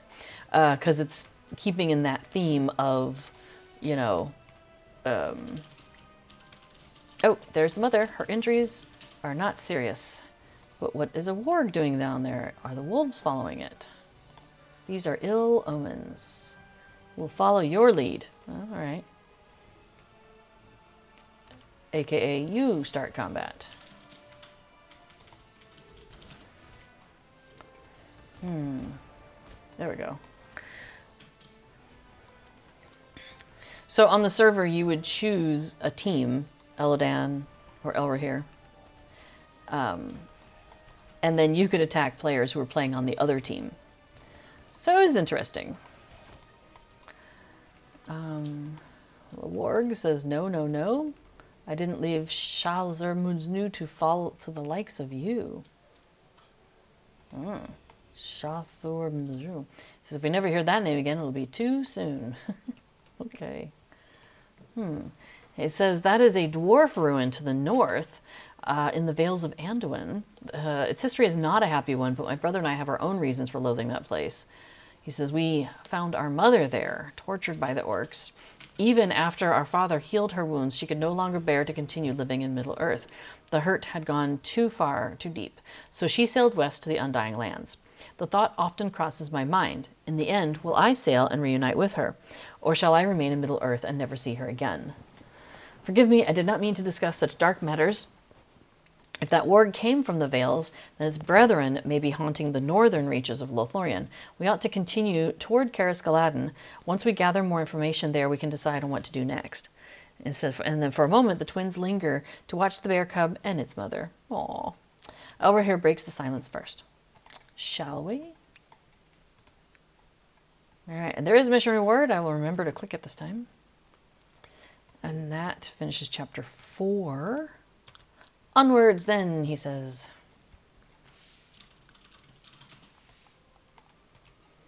Okay, well, let's see. Looks like we've made it to Lothlorien. We are just outside here. He says, it is just as we feared. Scouts have reported many sightings of wargs close to the northern border.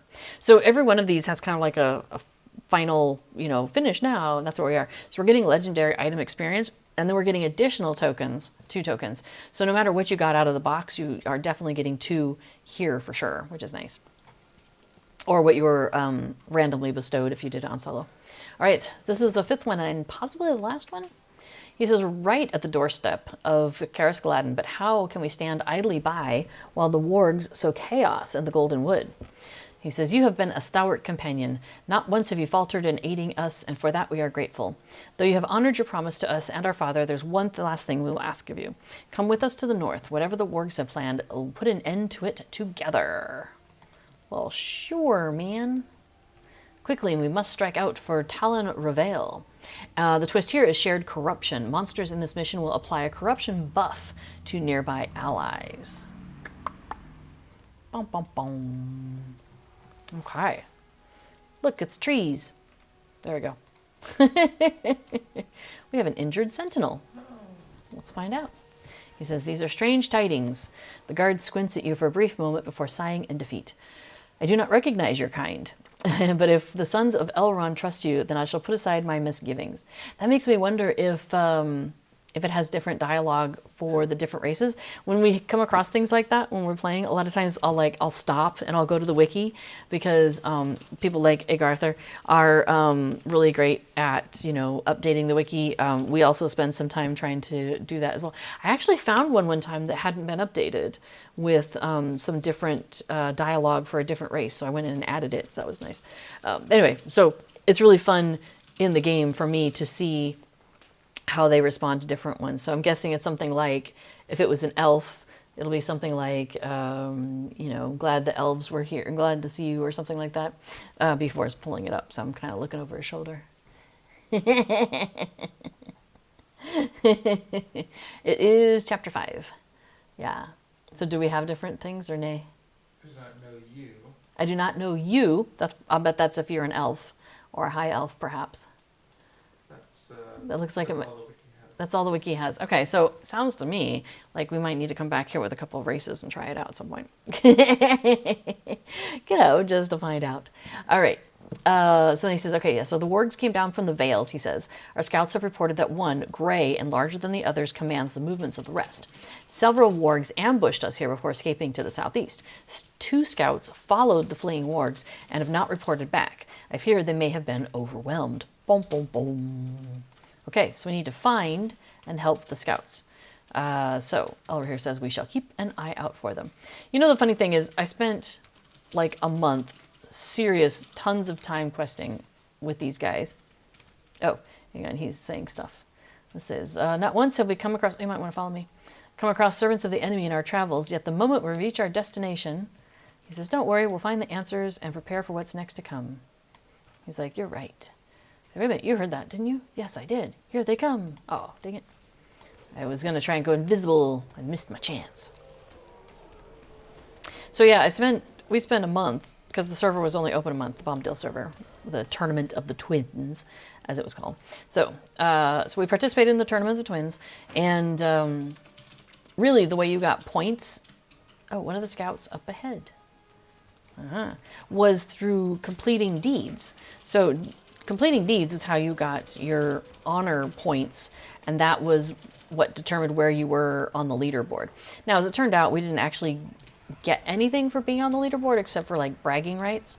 I mean, which themselves were kind of fun. But we didn't get like, I don't know, a plaque or well, not a plaque, but like, you know, an in-game thing, a title, Lotro points. I don't know. I thought there might be a little token of something, like 10 Lotro points. We did get account-wide titles and character portrait. Yeah, but not for being on the leaderboard, just for getting to certain points on in the points itself. That's fair. So okay, we were separated. Oh, we're one of the scouts got separated out, so we're off to go and try and find her. Okay. Anyway, we had a good time though. So we enjoy completing deeds, and so this tournament was right up our alley.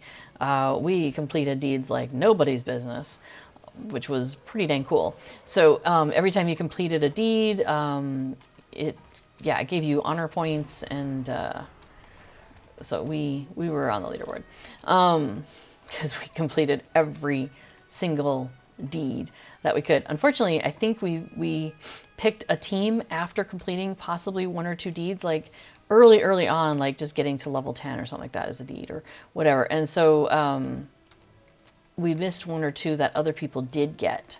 So we weren't like the top. I think we're like tied for 5th or something. So that was pretty awesome.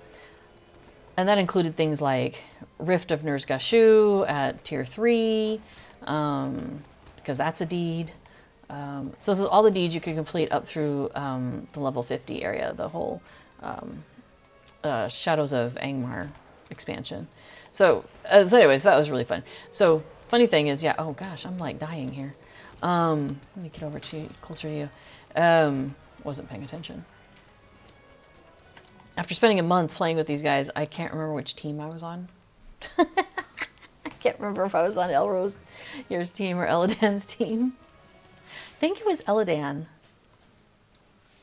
The scout says, I would join you, but in my state, I'd only hinder you.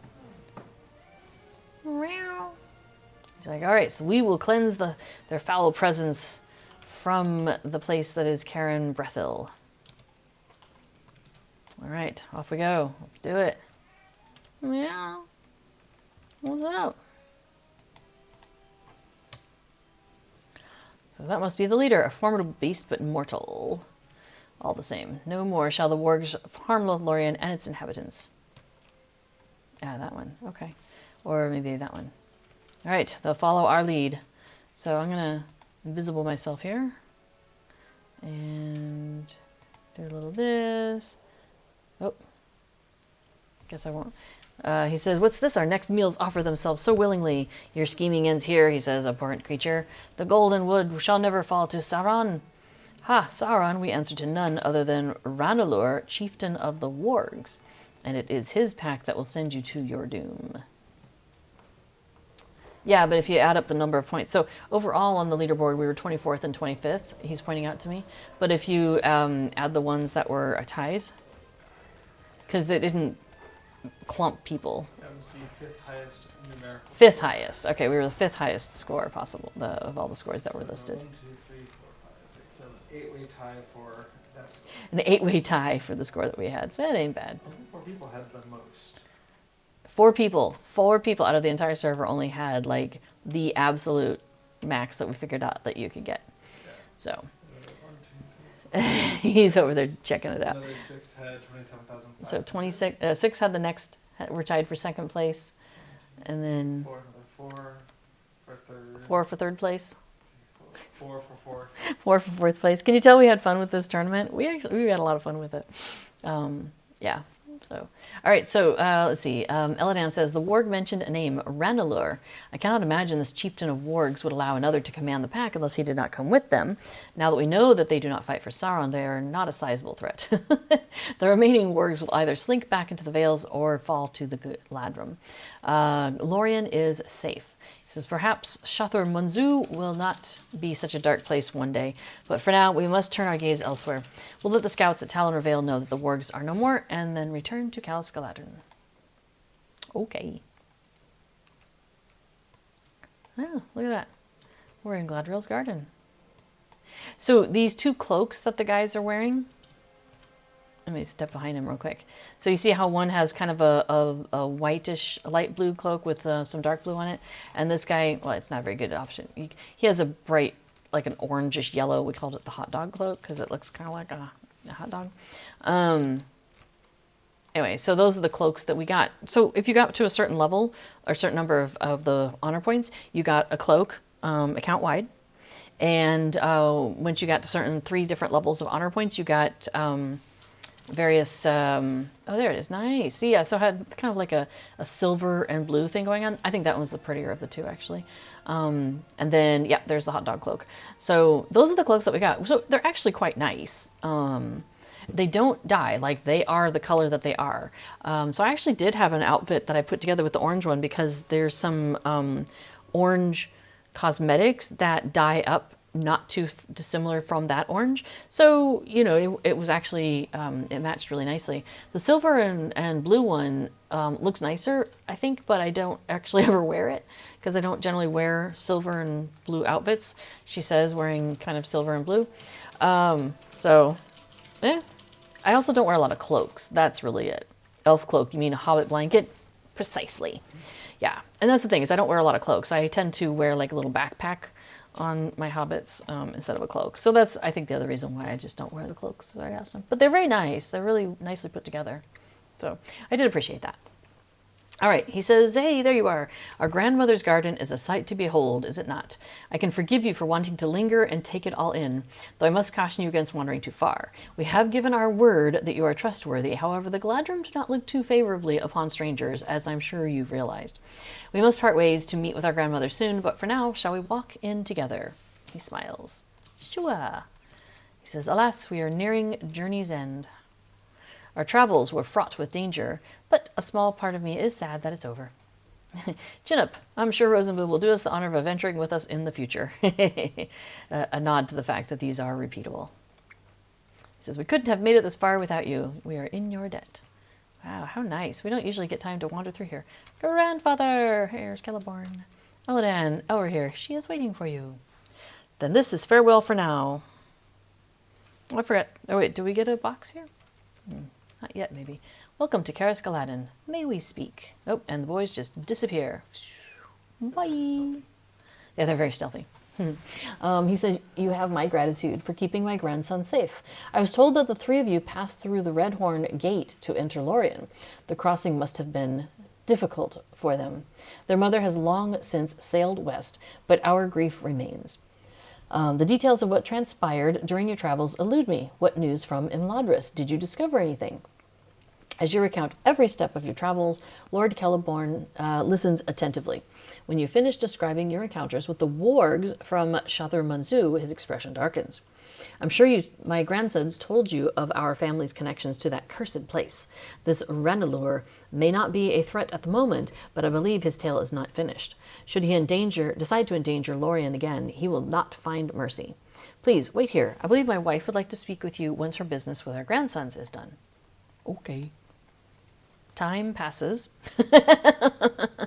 Hobbits eat. Most likely. All right. Yes, there we go. Nom, nom, nom, nom, nom, nom, nom, nom. All right. So the boys are back, hanging out, chilling with the grandfather. Galadriel says, while my grandson's reasons for being here are grave, I am glad to see them again. May our next meeting be under happier circumstances. Well, I mean, there's the wedding. She says, they came to me with heavy hearts after what happened on Caradhras. Do not fret. Your presence steadied them. Such wounds may never heal completely, but they can be soothed. My mirror showed them visions of the past, moments that they hold dear. Sometimes it is a kindness to remember.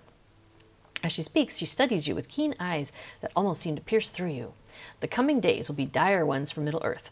I foresee that you have your own part to play in the shaping of its fate. Indeed, you have already taken your first steps. Our paths shall cross again. But do not let such thoughts occupy your mind for now. Find peace under the Melrin? No. The trees. The trees, yeah. I wasn't sure how you pronounce it. I'm not fluent in Elvish. She says, once you have rested and regained your strength, we will send you on your way. Hey, there's our mission reward box. Mission complete. Ooh, That gave me 4 and 2 and 2 and 2. You got 4 and 2 and 2 and 2 also. Nice. That was a nice haul. Now we do have on our Fateful Toolkits. So anytime we are given a landscape wallet barter token, which is these further adventure tokens do seem to count, we are getting +1. So it's possible that that wasn't 4,222, that was actually 3,111, and we just got an additional 4 tokens for that, which would be insane. All right, she sends us off to rest. Well, heck yeah, that sounds pretty neat. Oh, I guess we're done resting. And you're done. Scene. All right, so wrapping it up, he says, I've been told your journey to Lorien was rather eventful. Still, you persisted and completed your task admirably. Though travel and adventure have separated my sons from me before, every time they venture forth, my heart grows uneasy. For what parent can stand not knowing where their children are? But this time, I was comforted knowing that you were by their side. Thank you. They have found a true friend in you. Oh, that's so nice. So he's going to give us 2 tokens of further adventure and then a spare. Oh no! Currency cap. Oh. Tokens of further adventure. Apparently there's a cap of 500. I guess we need to go start spending those. But I got a title, Brother's Keeper. That's cute. And I completed the deed. Oh, right, because we got bonuses for completing this deed. That's funny. That's true. I got 3 and 2. That would have been a great way to test for the 2 of them combined. I got plate. What did you get? You got 3 and 33. I got 3 and 2. Oh, I lost 31. Because we should have spent. I wonder. No, wait. Do we spend them with him? No. Are you sure? Yes. Well, who do I go to spend these tokens? No. Maybe Elrohir? Yeah. Is he outside? What's his name from Bilbo? Takes tokens. Because he's not here. Yeah. Well, we could go check with that guy who does the Bilbo ones. He takes those tokens. All right, we'll go check with him. Oh, that is. It's so sad when you have 500 of them. Okay, yeah, all right. So I guess I shouldn't be complaining that I have 500 tokens. It's just sad that I lost like 32 of them there. 31. Oh, that's a little heartbreaking. Okay, so here's one of the other missions, and this guy does the Celeblair here does the further adventures of Bilbo Baggins. So you can see how they're all listed out here because we've already gone through this whole sequence. So if we wanted to, we could just go with like, I'll just go do number 5, boom, boom, you know, that sort of thing. So, okay, cool. So this guy will take my tokens. Oh my gosh, I don't have any of these. Oh, we should have stopped here first. Oh, man. Heart breaks. Okay, so yeah, so Madame Lair says the same dude who barters for the Bilbo tokens. Thank you. Yeah, okay, yeah, here in the chat, they've been trying to tell me what to do. The new pocket stacks with the toolkit, but doesn't round up independently. Okay, so what Arthur is talking about, there's a new pocket item that you can get that is a... I don't have one on, but I've got that's the turtle stone. So it stops your experience progression. So you can get that, and it also does the same barter token, gift, the 10%. So Arthur's saying the new pocket does stack with the toolkit, but it doesn't round up independently. So 1 to 2, but 5 to 7. No, 10 to 12. Okay. So instead of getting, so when you would normally get 10, with the toolkit I would get 11. No, with the toolkit I get 12. It's 10% rounded up. With 11. Yeah, 10% twice, so 20% is what before I was asking. All right, so what am I going to get? So we've got some housing things that are cute. The Adventurous Visitor is great. It's basically Bilbo walking around. It's pretty fun. And he's like reading a book. Rivendell Gazebo. Man, there's a lot of really nice Lorien furniture and people. Yeah, you could get an Elrohir and Elladan for your yard. It says, Elrohir has taken a break from his various scouting mission think that meant to be missions, to come and visit. And this one says Elladan, same thing. That's funny. I can get a pocket item. I can get like an actual, like, helping me with my stats kind of thing. So there's some stuff here you can get that, some jewelry that helps with your stats. I mean, some of these might actually be better than what I have. Let's see. What about the agility one? 79 agility, 116 vitality, 563 critical. Are you looking at level 70 stuff? It says level 63. Minimum level 65. I am 65. Okay. The quite ordinary ring of agility. There's a bunch of them. Okay, fine. Look at the level. I don't know, which would it be? 60? 70. Oh, look at 70. Okay. Counterintuitively. Okay, so yes, the quite ordinary ring of agility might actually be better than what I'm wearing. It's got agility, which I don't currently have. I have tactical critical multiplier, which is either there. Physical mastery rating, whatever. But that critical rating is nice. It's more critical rating than the rings that I'm wearing. Well, that is definitely worth considering. But first,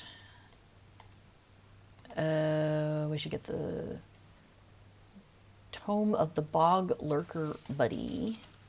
Or do I want the Adventurous Lurker? Or the Friendly Bear Cub? Or the Black Bear Cub? Okay, I'll go ahead and get that jewelry item. Alright, so I'll grab one of those. And let's see how that relates to how I am now. So I want to switch out the Sublime. We'll do number 2. So I'm currently at 13,454.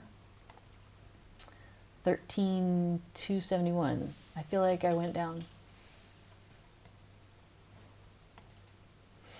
So I lose a little health, but I gain more critical rating. That's a tough one. Oh, my critical rating went up nicely, though. Manhadler says the swan stained glass window looks nothing like a window, but it's heckin' pretty. Let's take a look at that. What would you call it? The swan stained glass window.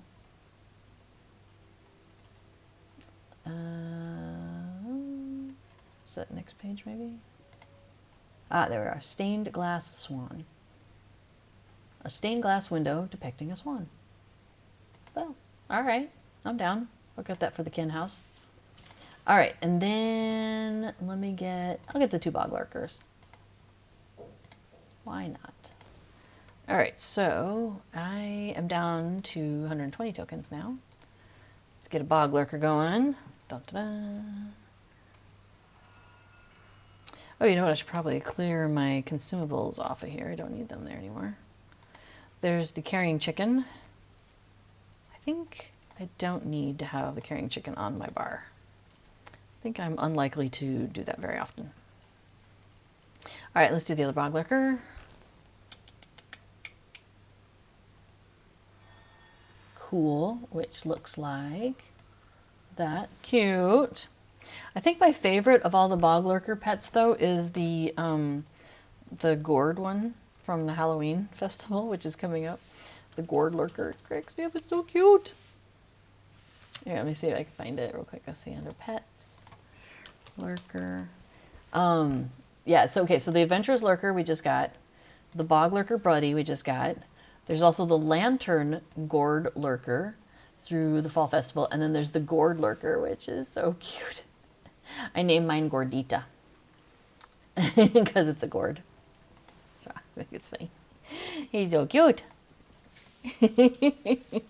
Actually, I think I have enough to get... Oh, no, I don't. I need 120. Okay. So I'm 40 short, which I wouldn't have even if I hadn't lost any. Second page. Yes, thank you very much. All right, so now we have a stained glass window. I'm feeling kind of like maybe I want to go put that out. I think I'm going to run to the neighborhood, and I'll go to the kinship house, and we'll put that stained glass window up.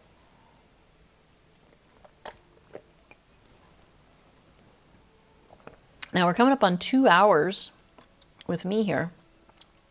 And I know you've got, what are you working on today with your... Minster Bluff 2. Okay, so one thing that happens with plugins is sometimes you'll have somebody who's really active. Oh, this is our kin house, by the way. I love our kin house. We've got this area with all the little creatures. So there's Nanu's hiding place. And we've got a shrew mouse. And we've got a badger. And we've got the dragon horde. He doesn't actually come out, but he goes and makes his little fire thing. Isn't that so cute? And then we've got Marigold. So gotta have a Marigold property guard. And she is hanging out over here by our angry little old man Willow from the Woe of the Willow thing. We got a place so you can store your ponies and stuff when you come visit. We've got a nice little boar fountain. Oh, we've got the maypole. So if you're ever in a fun, adventurous kind of mode, you can play with the maypole. And you can even jump on the boar fountain with it, which is fun. And it's cool. It has like a timer, so it automatically keeps filling in as if it's being braided by the people who are playing on it. So there's more people can join in at the same time. And then when it gets to the bottom, it will stop. So you see the badger? Yes, we don't have a mushroom and we don't have a snake. Don't have a yard snake. Don't have a yard mushroom. Although, see, and there we go. A little confetti comes out. It's pretty cute. Although, I mean, it wouldn't surprise me if there weren't mushrooms growing in the moss. And I think the snake is implied. All right, so let's see. We've got our doormats getting ready for that harvest or the fall festival coming up. And then this is our house. Oh, it's got a lot, so it's got to load. Oh, anyway, so a lot of times what happens with plugins, yeah, is you've got one person who's really active and they make a cool plugin, but then like 5-10 years later, they're not, they're no longer Gourd of the Rings. I just saw that egg, Arthur. That's awesome. They're not active anymore. And so you have a plugin that needs some updating, you know, it's missing a few things, that sort of thing.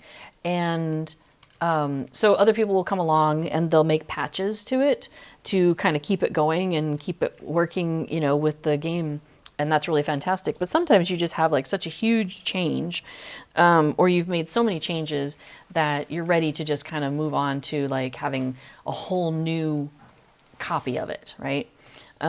So that is kind of what happened with minstrel buffs, is that before has been doing updates to the existing Minstrel Buffs plugin, but it's gotten to the point with the new changes for minstrels, which were quite a few, that it had enough changes that it really could do with just having its own new version. So just like with Travel Window, how I am now using Travel Window 2, and it's being supported by a person that is not the original author, but a new author. So same with Minstrel Buffs. So he's gone ahead and created a version of Minstrel Buffs, because you know how it is when you start playing in somebody else's sandbox. You're like, oh, you know what? They painted this red. I would have painted this blue. Oh, this is, you know, and you want to make all sorts of little changes. So at this point now with Minstrel Buff 2, he's able to go and make all those different changes. I could see the swan in there. It does. I would say it's more of a phoenix kind of look to it. That's very pretty, though. I agree. That is really pretty. I feel like I should maybe put these two closer together or something, because they've got both. I mean, it's not the same look though, but they both have that kind of like, ooh, that's pretty kind of look to them, as opposed to like the birdhouse and the banner, which are like, oh, you know, it's a different kind of thing. Do we have? Yeah, I thought we have a Bilbo hanging out in here reading.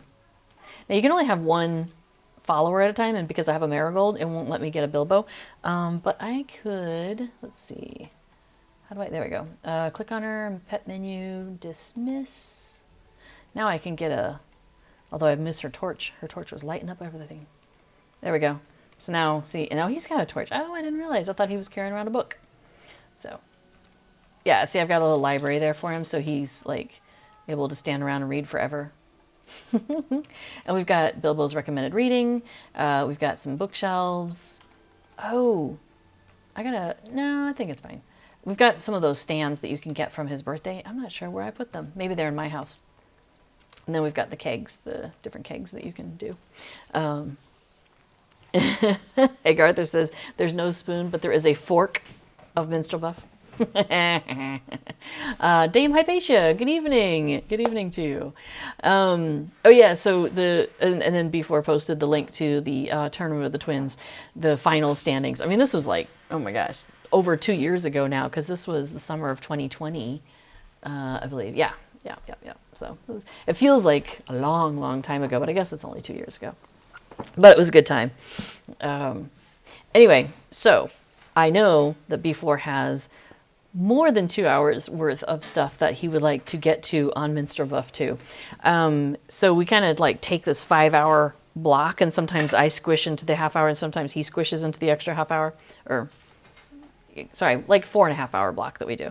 At any rate, I'm going to go ahead and get off here, let him go ahead and get started on his stuff because I know he's very keen to do so. So just I'll go ahead and wrap up here. Next week, oh, let me pull up the schedule real quick.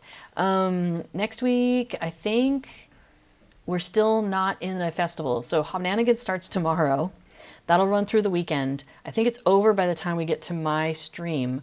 But then Harvest Math starts on the 12th, which will be the following. Wait, that is following week. What is today? Today's the 4th. So 4 plus 7 is 11. Oh, it starts the next day. Okay. So next week we'll be getting ready for Harvest Math to start, but it won't have actually started by my stream. It'll start the next day. So the following 3 weeks, we will do Harvest Math together. And we'll see what new exciting goodies they have for us.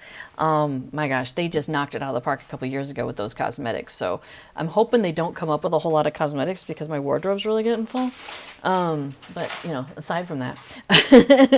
Oh, he's preparing the cats.